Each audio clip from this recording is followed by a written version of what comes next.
Boa noite a todos. Na aula de hoje, é, irei abordar sobre sistemas operacionais. Essa é a primeira aula da disciplina, e então vamos iniciar, né? Então, o que é que falaremos nessa disciplina? Basicamente, falaremos sobre os conceitos básicos e os fundamentos de um sistema operacional e programação paralela com programação concorrente, que é uma forma de você programar os programas de forma que ele utilize apenas um núcleo ou mais de um processador. Então, o que é um sistema operacional, né? Que o nome da disciplina já fala sistemas operacionais. O que é? Basicamente, a disciplina se trata disso. Sistema operacional é o software básico que permite que outros softwares sejam criados e utilizados. Então, para você criar um software, você precisa de um computador totalmente operável com um sistema operacional e um editor de código, né? Ou até um editor de texto e um compilador para que transforme esse código, esse texto, né, em um arquivo binário para que o computador possa ler. Então, né, outra função do sistema operacional é gerenciar os recursos do sistema computacional, os recursos do computador, no caso, memória, processador, dispositivos de entrada e saída e arquivos. No caso, tanto a memória RAM quanto a memória de armazenamento, como HD ou SSD.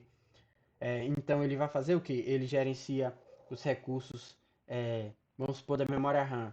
Ele verifica se vai extrapolar, né? No caso de você abrir algum programa ou jogo, vai extrapolar a quantidade de memória.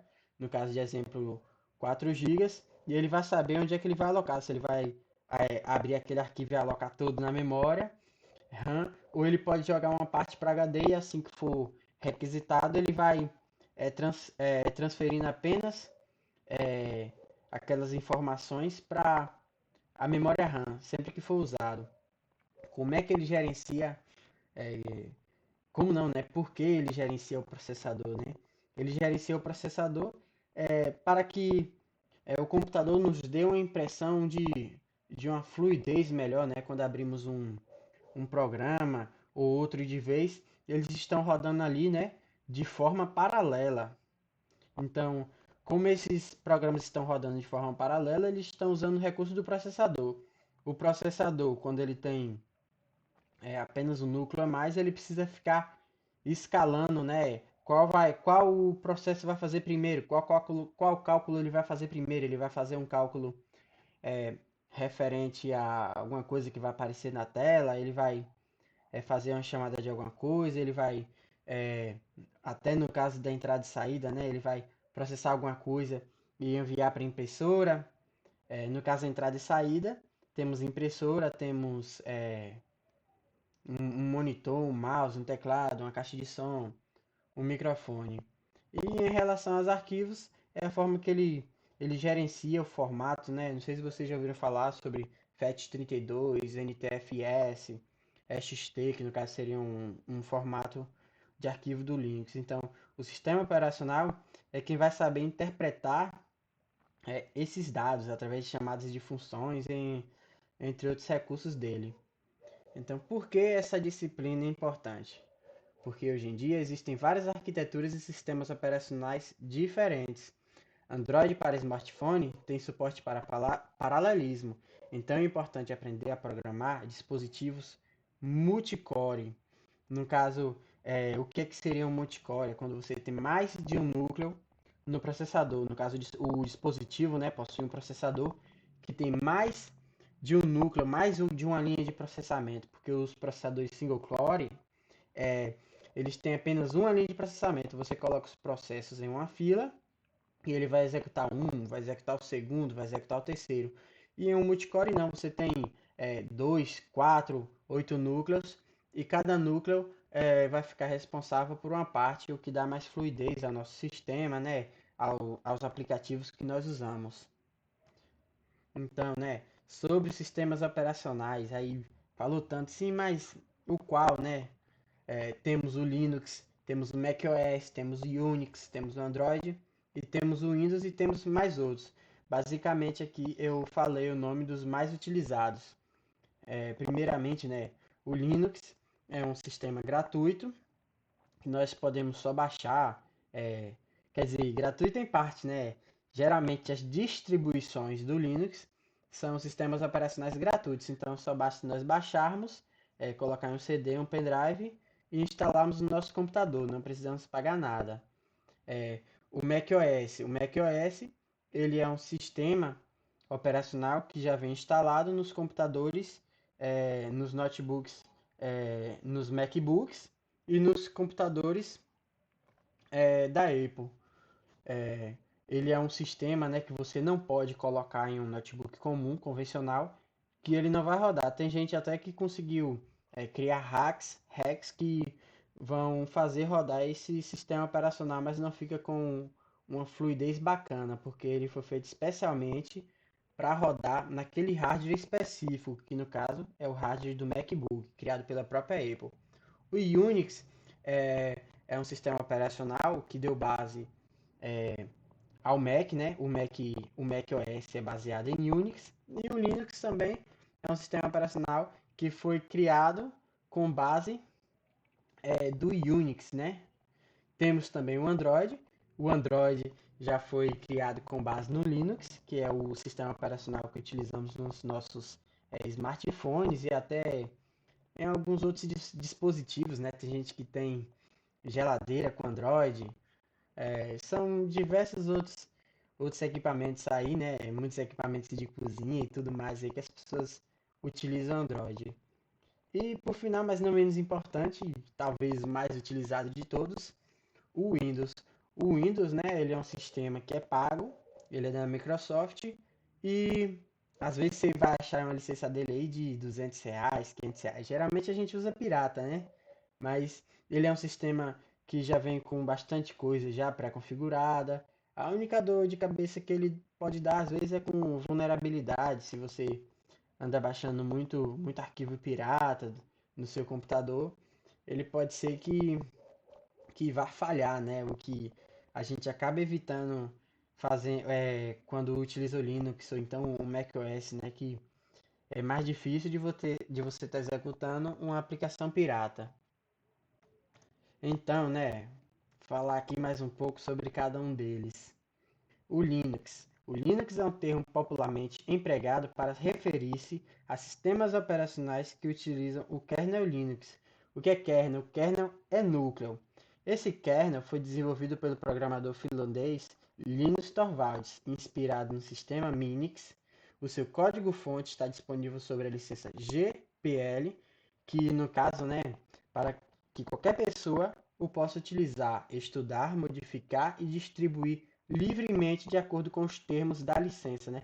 Então, se eu quiser criar minha distribuição Linux, como existem o Ubuntu, o Mint, o SUSE, o Kali, o CentOS, eu posso chegar, criar meu próprio sistema operacional sem precisar pagar direito nem nada, né? Mas tudo contando com os termos da licença. Aqui está a imagem da interface principal, né, da área de trabalho de uma distribuição Linux que é o Ubuntu. Para quem já viu vai estar familiarizado aí, mas para quem nunca viu é um pouco diferente do que costumamos ver nos computadores tradicionais que utilizam o sistema operacional Windows, né? Esse sistema, o Ubuntu, ele é um dos mais utilizados dos gratuitos, não dentre todos, né? Por que isso?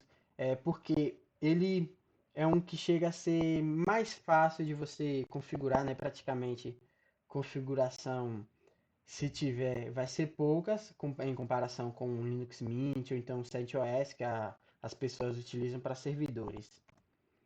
O Mac OS X foi o sistema operacional oficial dos computadores Mac da Apple. Inicialmente, o sistema foi criado com base no Next Step, que por sua vez era o sistema operacional Unix baseado no Mac, mas com código-fonte do Unix BSD.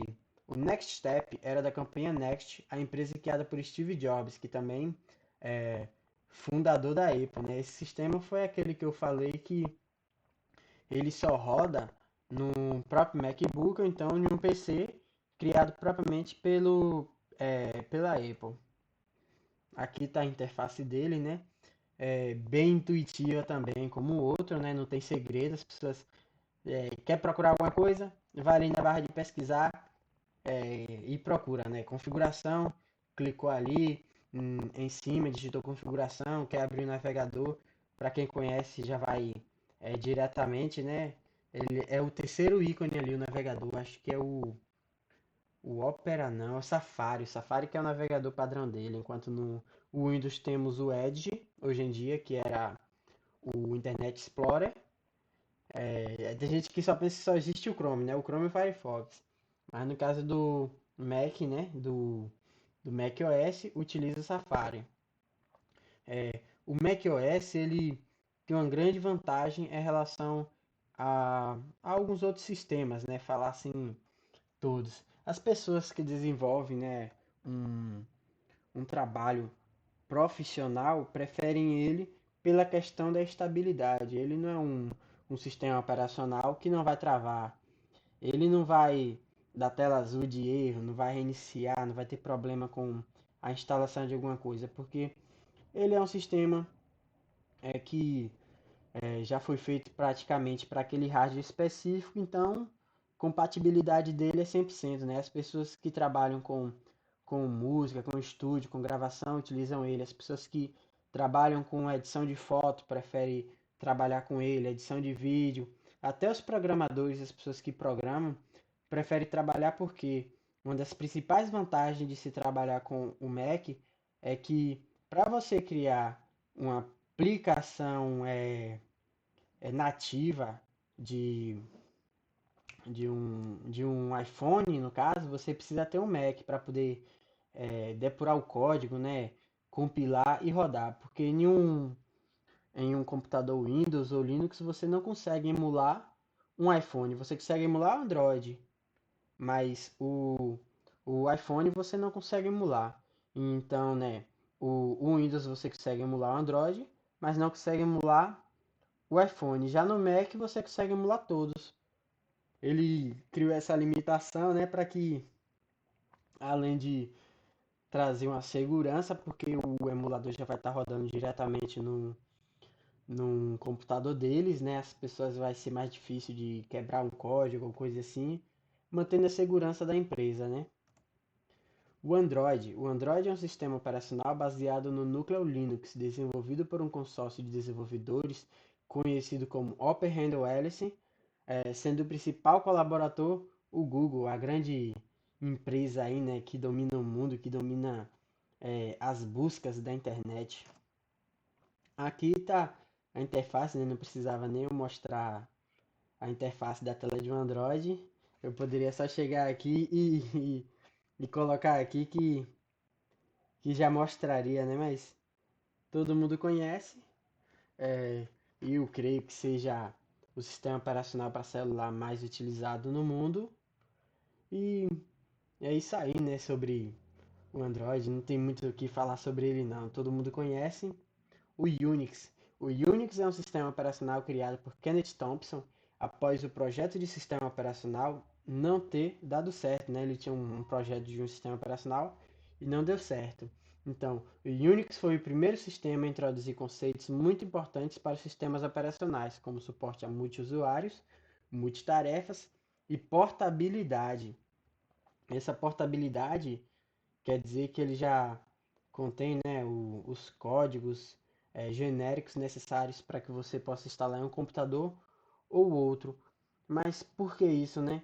Os sistemas operacionais, antigamente, quando se criava de início, você criava apenas para um computador específico. Hoje em dia não, a gente compra uma placa-mãe de uma placa de vídeo de outra, monta o computador totalmente customizado e podemos instalar o sistema operacional como o Windows, o Linux, e ser feliz, né? E utilizar. E antigamente não, antigamente as empresas produziam um computador e já produziam o sistema operacional que iria rodar nele. Algo praticamente bastante fechado, né? Difícil de se obter programas. Até os programas, geralmente às vezes a mesma empresa criava, né? Ou então a empresa que necessitava, né? Tinha que contratar programadores que ia ler a documentação todinha daquele computador específico que dava muito trabalho. O Windows.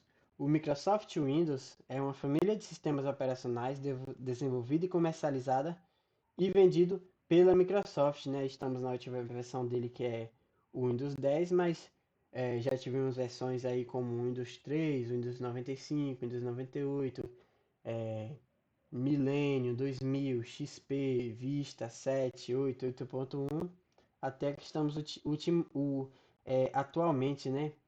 O Windows ele é o sistema operacional mais utilizado no mundo, né? Ele tá mais ou menos com a interface um pouco assim, pode variar alguma coisa ali no ícone, mas basicamente não mudou tanto na versão 10, né?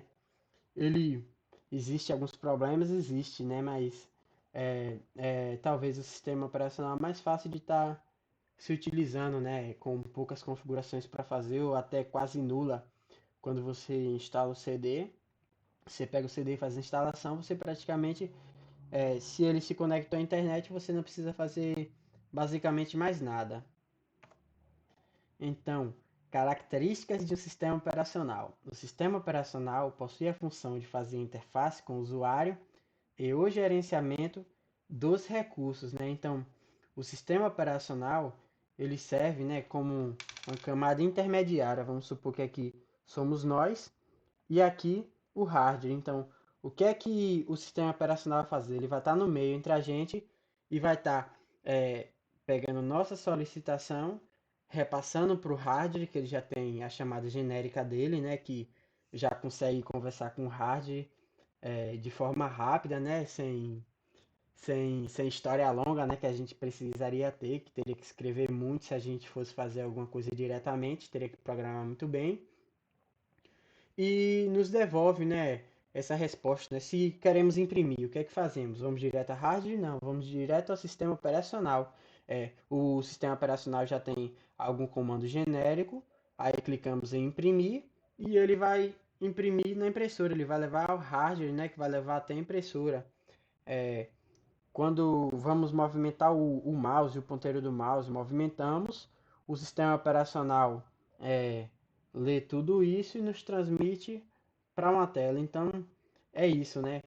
Além disso, o sistema operacional ele serve como intermediário tanto da gente como de uma aplicação. Se vamos supor que uma aplicação ela tem uma tarefa agendada, que aí ela já utiliza o agendamento do sistema também, né, para poder iniciar automaticamente e sem depender de usuário nenhum, ele vai pegar, vai pedir ao sistema operacional para ler alguns arquivos no HD, vamos supor que seja um sistema de venda, né?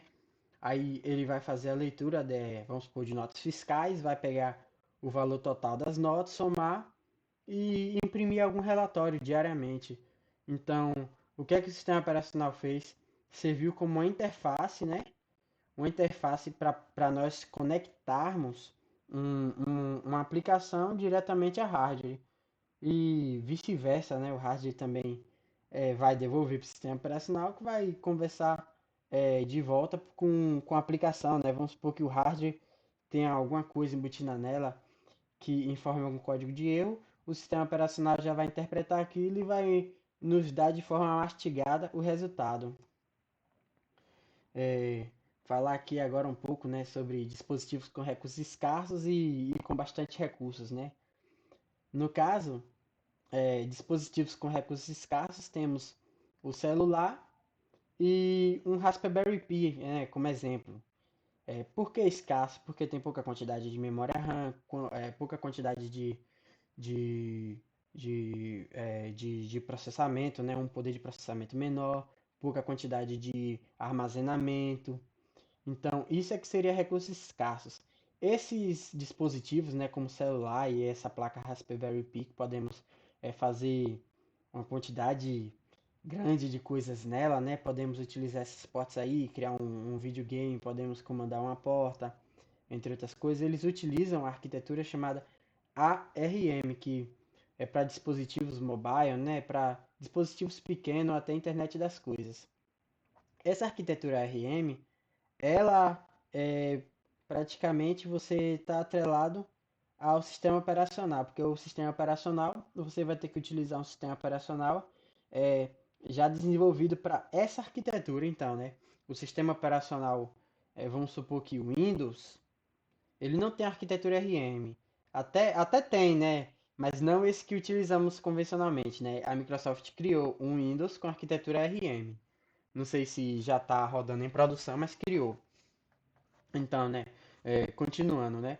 Então, um sistema operacional para esses dispositivos precisa conter as instruções referentes àquela arquitetura. Toda arquitetura ele contém uma lista, né, de instruções que tem que ser, né, é uma regra. Se você vai criar alguma coisa referente àquela arquitetura, você tem que seguir aquelas instruções. Então, o Android, ele é um sistema operacional que vai seguir essas instruções, né?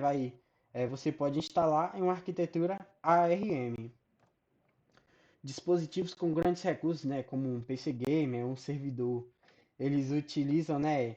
Hoje em dia ninguém mais utiliza assim um sistema x86 que seria o 32 bits. Por que isso, né? Porque a limitação dele em quantidade de memória e instruções é menor, né? Vamos supor não, né? Falar mesmo, né? Um de 32 bits, que seria o mesmo x86, ele a quantidade máxima de memória, se eu não me engano, são 4 gigas, então você não pode ter mais do que 4 gigas em um computador que utiliza essa arquitetura. Os computadores que nós temos aceitam as duas, o x86 e o x64. O x86 é equivalente ao x32, viu? Para quem tá vendo aí X, que no caso seria 64 bits. Eu botei ali o X, mas não tem X no 64 não. Então, né?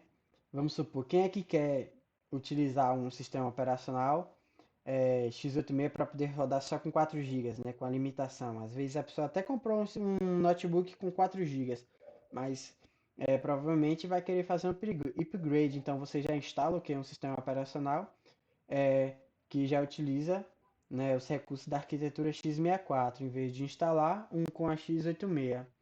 No caso, vamos supor, né, você com a x64 pode instalar aí mais de, acho que 128 GB de memória RAM, o que é algo muito bom para você que joga ou trabalha com aplicações pesadas, ou então, caso você tenha um servidor, né, de sei lá o que, e prover algum serviço na internet e tenha um servidor em sua casa. Ou até você contratou, né, um, um servidor remotamente, né, uma empresa, e aí você vai instalar o quê? Um sistema operacional adequado para ele, né? Internet das coisas, né? Primeiro falar um pouquinho aqui, esse pouquinho que tem aqui, e falar mais em relação ao sistema operacional. Então, né, o que é a internet das coisas, ou IoT? É um conceito que se refere à interconexão digital de objetos cotidianos com a internet, no caso, uma camisa, um sapato, uma câmera, coisas, dispositivos que às vezes a gente não dá a mínima, mas pode ser que ele tenha um sistema rodando dentro dele que vai estar fazendo essa comunicação com a internet, né? Vai estar tudo conectado. Às vezes a camisa tem um LED que liga se recebermos é, uma mensagem no e-mail, ou que liga se recebermos alguma mensagem, alguma aplicação na internet, né? As aplicações na internet hoje em dia, muitos fornecem o chamado API, que essa API nos dá um retorno de alguns dados em qualquer dispositivo que quisermos, né? Que aceite uma conexão com a internet que seja programável. Então, né, o IoT OS, um sistema operacional da internet das coisas, é um sistema operacional projetado para atuar dentro das restrições específicas dos dispositivos da internet das coisas, incluindo restrições de memória, como vimos antes em dispositivos escassos, tamanho, potência e capacidade de processamento. Na verdade, este é um sistema operacional embarcado, mas por definição são projetados para permitir a transferência de dados pela internet, que é um sistema é, operacional embarcado, né? É algo que você faz exclusivamente para aquele item. Quando você faz um sistema, né, exclusivo para aquele dispositivo, para aquele hard, ele vai ter uma velocidade maior e até às vezes uma confiabilidade maior, porque não é uma coisa genérica que você vai estar permitindo outras coisas, né? Um, um exemplo disso seria o Windows e um sistema que temos no roteador, né? O roteador tem que ter um sistema. O sistema do roteador só permite aquelas configurações específicas do roteador. O roteador trava? Trava. Mas não era para travar não, né? Tem roteador que não trava. Vai travar às vezes pelo excesso de informação que está trafegando, de pessoas conectadas, de calor, falta de suporte, caso ele já se torne um dispositivo antigo, né? Mas no caso, um computador, um sistema operacional como o Windows, ele aceita bastante coisa, né? Então, fica mais fácil de travar e não ser confiável. O IoT OS controla sistema em carros, luzes de tráfego e ruas, smart TVs, caixas eletrônicos, controles de avião, terminais de ponto de venda, câmeras digitais, sistema de navegação GPS, elevadores, receptores de mídia digital e medidores inteligentes, entre muitas outras possibilidades. Embora o IoT OS seja uma evolução do sistema operacional embarcado, o IoT traz seu próprio conjunto adicional de restrições que precisam ser resolvidas, né? Então, falamos um pouco, né, sobre sistemas operacionais, o que é e o que vamos abordar um pouco nessa disciplina e encerro com isso por hoje. Tchau.